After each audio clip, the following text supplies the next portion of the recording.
いこんにちは、MD ジャックです。愛です。耳の妖精ミミです。はい、今回は KZ-AS10 Pro フル BA モデルです。フル BA モデルのレビューは久しぶりだね。そうね。1年ほど前の KZ-AS24 以来かな。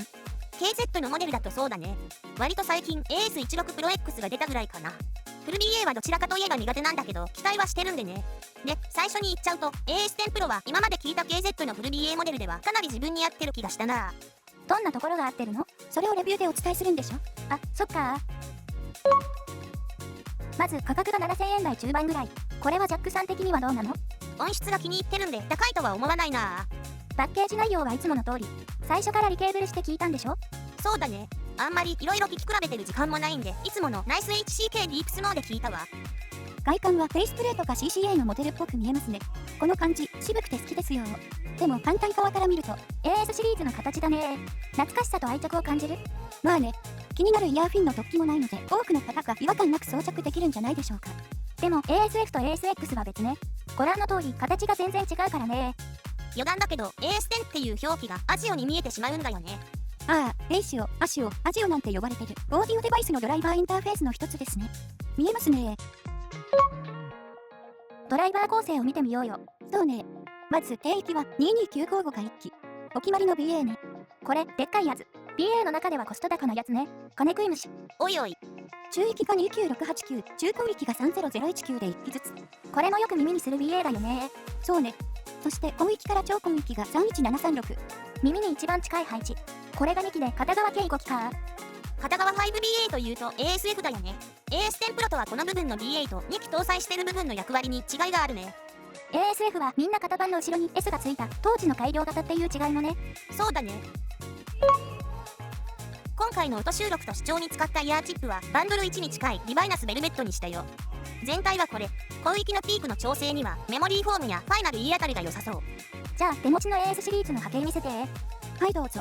ちょっと、これじゃあわかんないよ。一応重ねただけよ。これならいいでしょ？ AS10 はないのね。そう、AS10 は持ってないんで勘弁してね。これを見て気づいたことある？AS10 Pro だけの波形を確認したいな。ああ、確かに。ほー、綺麗なドンシャリって感じなのか。200Hz のところで結構このラインを下回ってるんで、すっきり傾向の低域だね。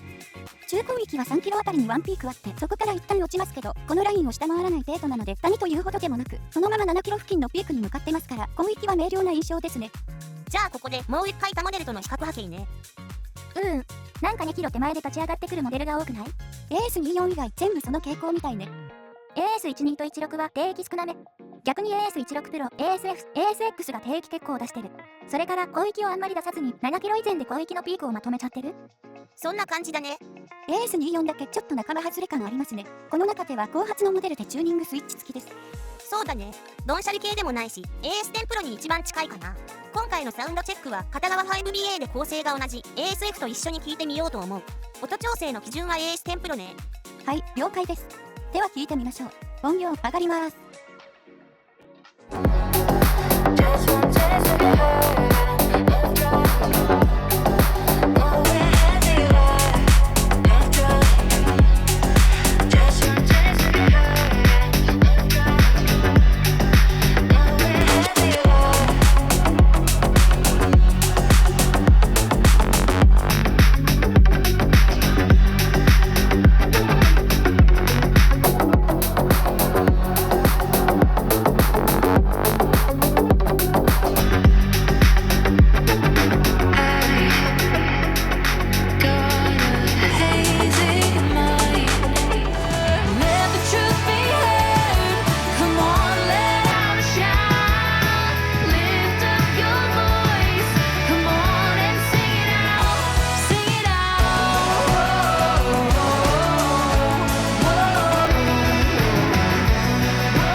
はい、サウンドチェックでした。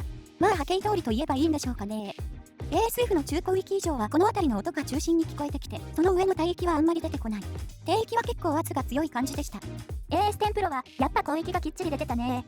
かなり万人受けしそうなチューニングを狙ってきた感じかな。そうだね。AS10 プロはパッと聞いた感じの印象いいね。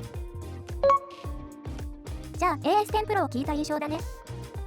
低域は量感が不足しているというほどではないけど、どちらかといえばアタック優先。ベースはシンセベースの方が合ってる印象。スネアはやや軽め、フロアタムなどのタム系は迫力まあまあで川鳴りやや優先。ちょっと低域多めのミックスの曲だとちょうどいい感じ。中域はすっきり落として低域をアシスト。音数多い時はさすがにちょっと沈む。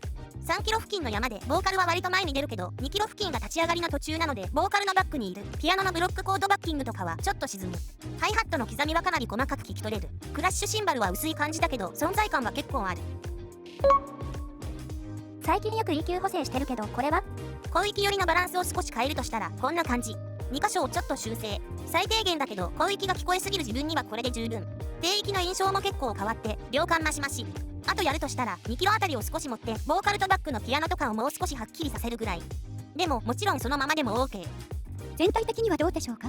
やっぱりフル BA だなぁと思える固めで改造感優先な印象なのでサウンドステージにあまり広さは感じない。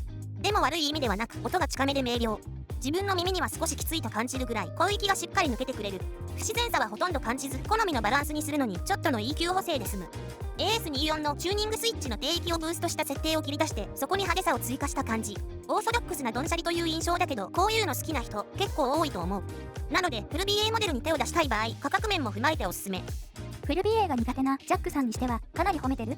そうだな、結構いいと思ったからね。ということで KZ のフル BA モデル AS10 Pro のレビューでした。ではまた次の動画で。ご視聴ありがとうございました。